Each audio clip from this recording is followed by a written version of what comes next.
next session, it could be my favorite session of the event. And it's like, how do I let you guys know that how wonderful this next speaker is? I don't want to waste any more time. I want to introduce you to the next speaker for our time today, and it's me.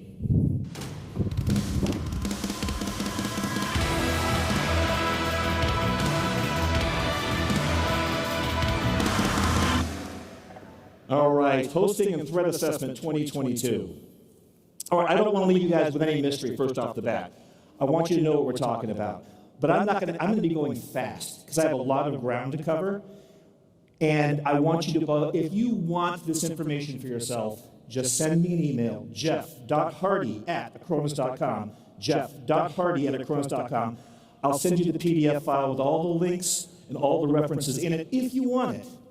If you don't want it, don't. But if you want it, let me know, because I want to be able to share this information with you. A little bit different way of thinking about things. This is me. There's my email address. That's the one you need. Who speaks French? Anybody? What does this say? Yeah, this is a famous painting by René Magritte.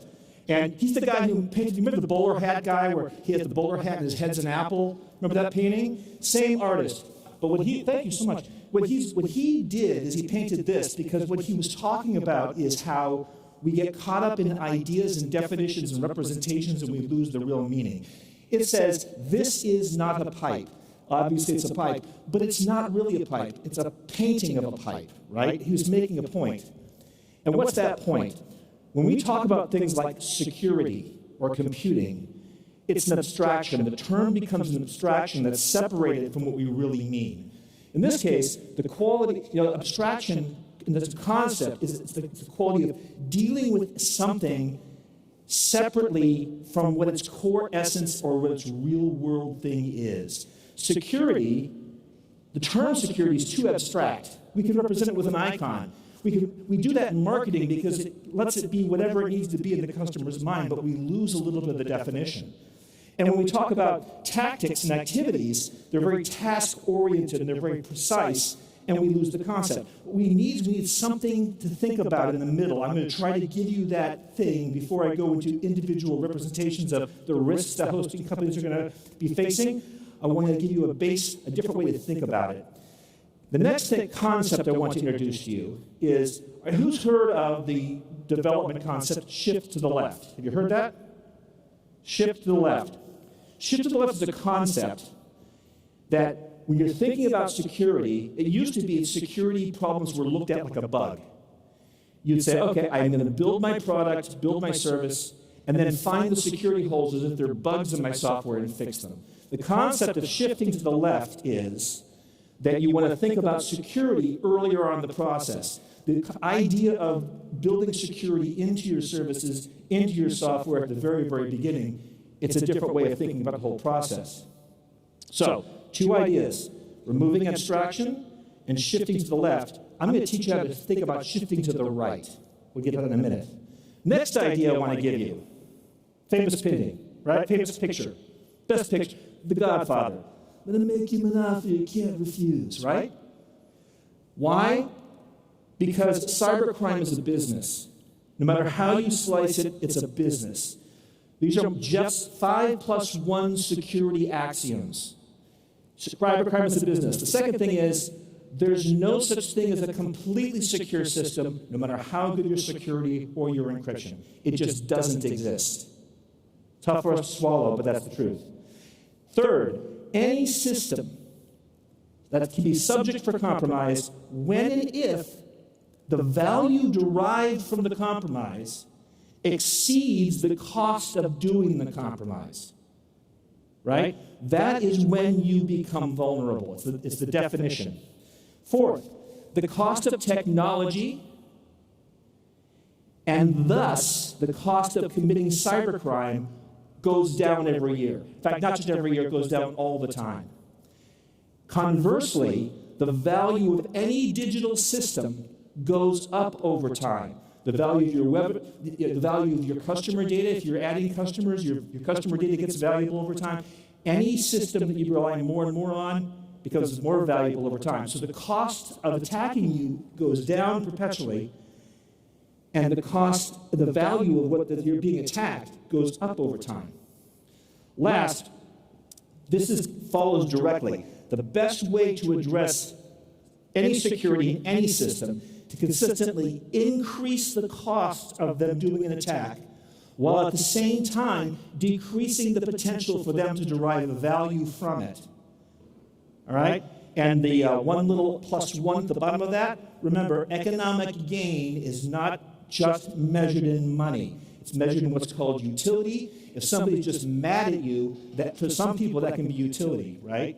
All right. So those are some basic concepts, the basic ideas that we're going to be dealing with. And what do we get with?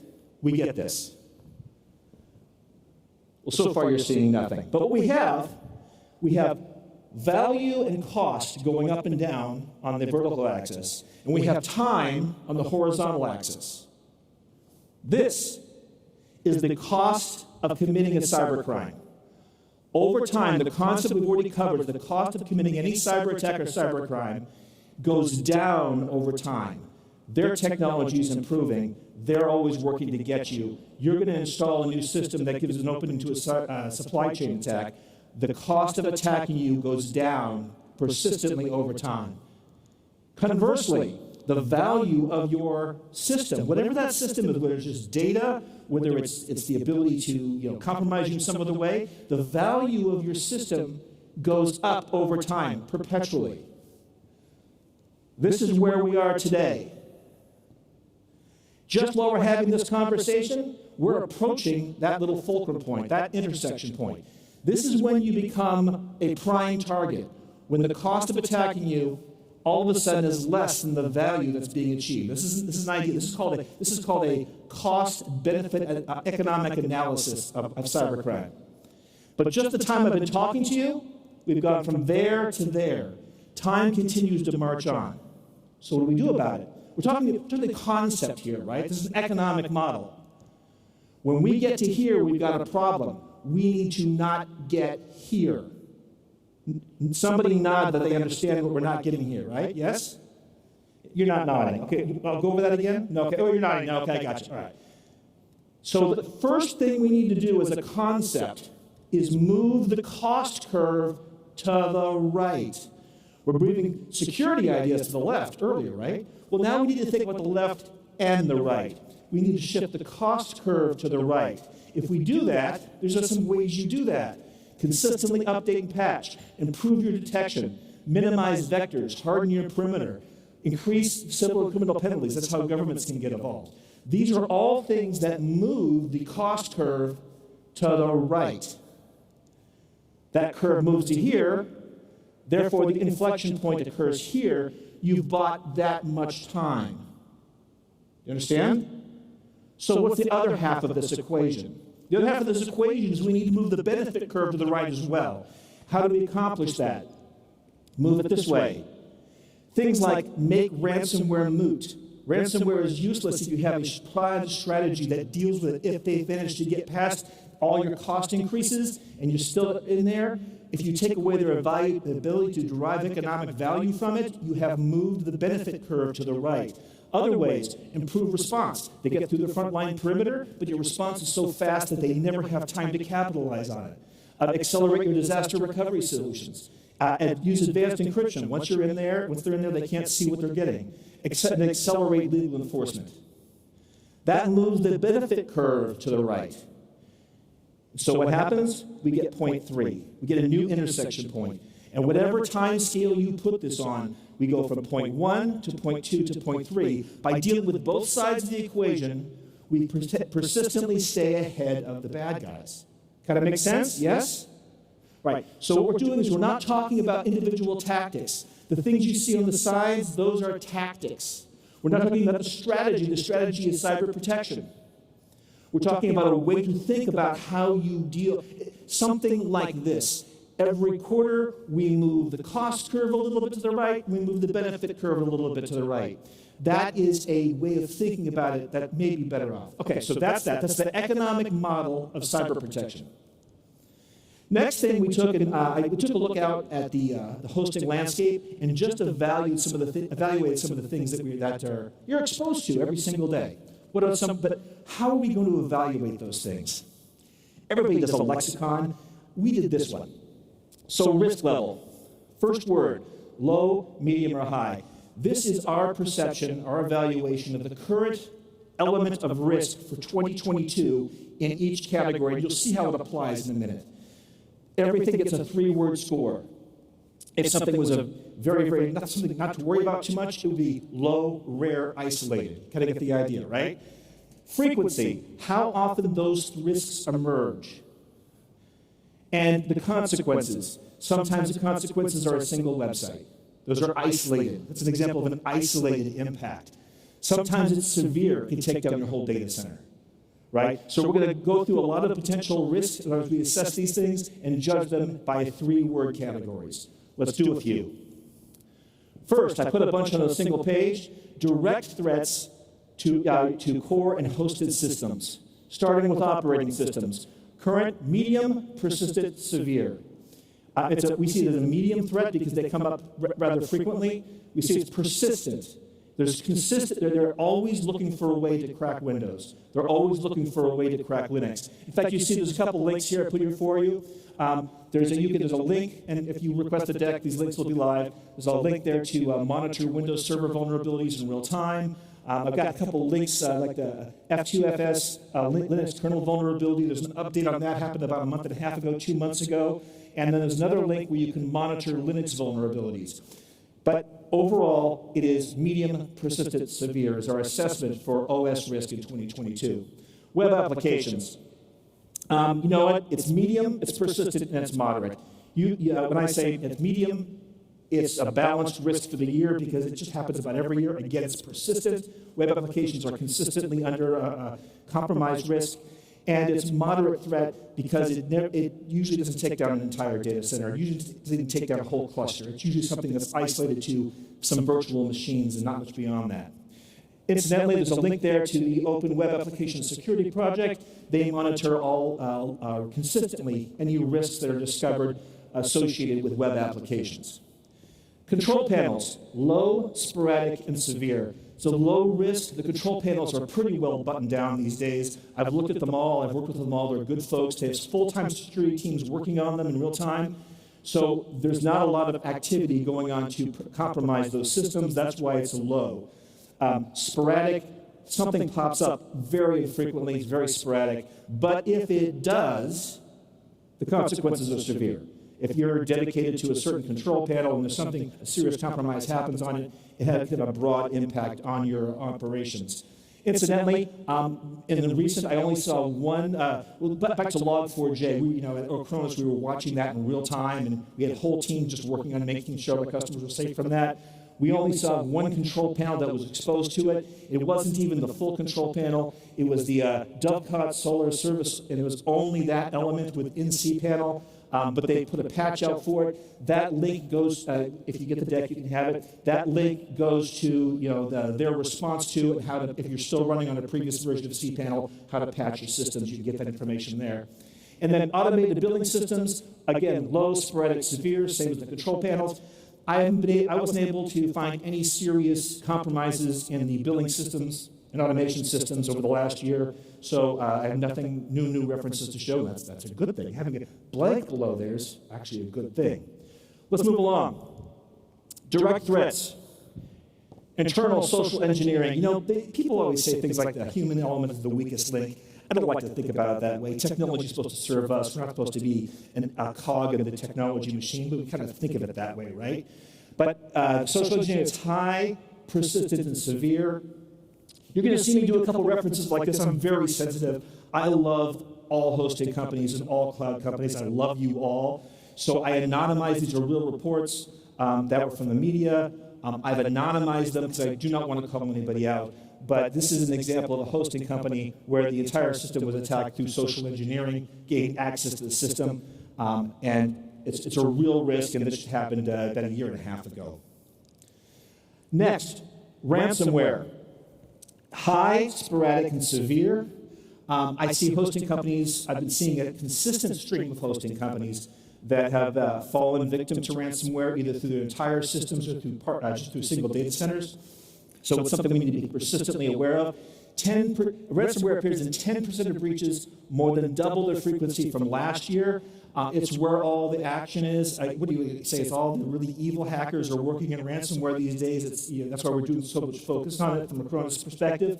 That ransomware is now in third place among cyber attacks causing breaches. It used to be like number 8 or 9? What was it? It was like number 8 or 9 as far as frequency to attacks and to hosting in cloud environments. Now it's number 3. And it's climbing in the chain with the bullet. We think that's going to be at the same place, even higher over the coming years. So it's something we have to be persistently aware of. And it's a real threat. Here are 6 examples going back to 2017. These are just the ones that were reported in the major media. These are actual hosting companies that were brought down by ransomware. And again, anonymized because the innocent should never pay a penalty for being a victim of a crime. The next thing is customer-side threats, medium, persistent, and moderate. This is really easy math, right? If you are, especially in highly managed environments, when you have lots of people access to the system, you can kind of just do the math for your points of exposure, what they call your threat surface, right? You have the number of customer accounts times your average number of employees and contractors in each one of the small businesses you serve, times the average number of devices used to interact with your systems, times the average number of other applications on those devices. This is a very large threat surface, right? So it's medium, it's persistent, and it's moderate. I think it's going to become more severe over time because all the bad guys are redirecting a lot of their energies towards supply chain attacks because they just remembered and discovered that the weakest link in your technology may not be in your data center. It may be sitting on a guy's iPhone, that he's working at a small business. Okay. Next, because of that, let me go back. Because of this huge threat surface, we at Acronis, we're thinking, I wrote the business plan for it. We are thinking the future of cyber protection for hosting in cloud, because up to this point, the perception of what you have to protect, a traditional HSP hosting service provider, a traditional HSP protection model sort of looks like this. We feel in hosting, we kind of feel like we have to protect our networks and our clouds and our connections and the servers that are in our data center. And that's true to a point. But we just saw in the last couple of presentations how devices and things are multiplying out and supply chain attacks and things of that nature are a big problem. So we think it's inevitable that most risks are going to end up coming from outside, from individual devices, from websites and data and other applications that are maybe not necessarily in your data center. And that's going to incentivize all of us to extend the protection model out over time. It's not going to happen tomorrow, not going to happen maybe even next year, but we see over the next couple of years the hosting companies are going to become more aware that it's in their best interest to help their customers, especially small business customers, reach out to protect all of their endpoint devices so that nothing gets in and everybody benefits. I like that whole universal win thing. I've been doing it my entire career. Next, still number 1 after all these years. This is, decades of awareness programs. Customer passwords and customer devices and customers leaving computers on and tablets open is still the number 1 risk factor. Passwords are still weak. And I think the best, everybody's got different solutions that we're working. In my opinion, still the best front line of protection is 2-factor authorization. And enforcing password complexity is just not enough. 2-factor authorization is kind of the way to go. And you see these links here, the logos? On the deck, each logo is a link. All of those major platforms that support hosting, they all have 2-factor authorization, either as endemic in their product or as a plugin to their product. It's all available. If you get this deck from me, again, jeff.hardy@acronis.com, if you get the deck, you can just pick your control panel, pick your billing system, and click on it, and it will take you to their documentation about how to implement 2-factor authorization in all of your environments. I strongly recommend it. Say thank you, Jeff. Thank you very much. I appreciate that. All right. What's next? Customer-side threats at the application layer. We've heard a lot about WordPress with good reason. What are there, like 500 million WordPress sites these days?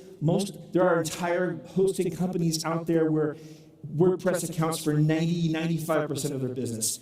But that makes it a big threat. WordPress is 43.1% of all websites on the internet. Biggest application, biggest target. It was back in the 1990s.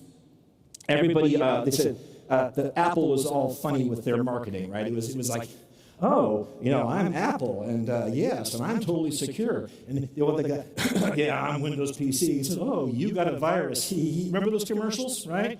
Well, that was easy for Apple to say at the time. I love Apple products, but it was easy. Everybody was targeting Microsoft products and Microsoft Windows because that was a huge proportion of the computing desktop and computer market, the laptop computer market at the time. Naturally, they had most of the action.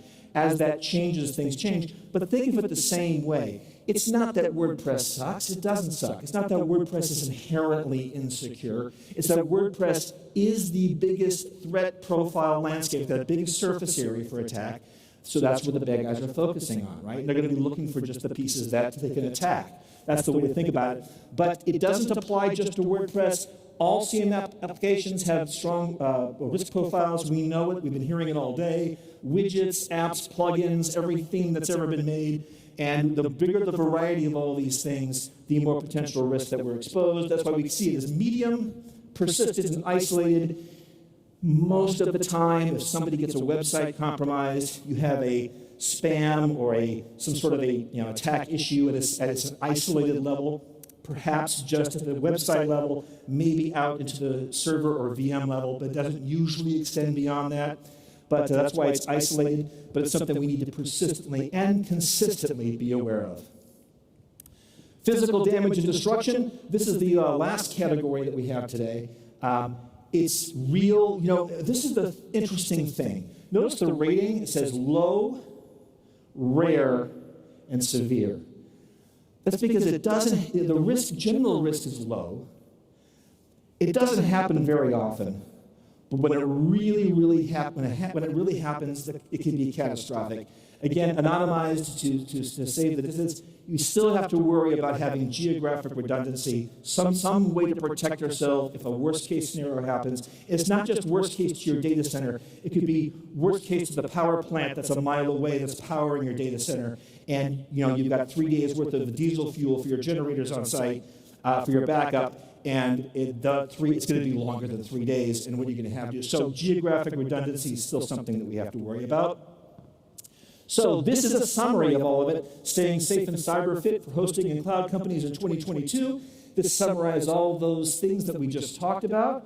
It's right there, and I am running a little bit long, so I'm going to go to my end slide again. I clicked through fast. I understand there's a lot of information there. It's all directly related to hosting and cloud service providers. If you want a copy of the deck as a PDF with active links, just send me an email to jeff.hardy@acronis.com, and I will send you a PDF version of the deck, no problem. And that said, I'd like to thank Jeff for introducing me. So that's it for me. Thanks. Oh, Jeff, nice job. Nice job. Oh, thanks. Yeah, it was good. It was good. You might be the best speaker we've had all day. We just loved your presentation. And I gotta say that of all the moderators CloudFest has ever had, you're certainly one of them. Thanks. All right. Well, thank Jeff Hardy one more time, everybody. It's a little cheeky, but I decided to have fun with it.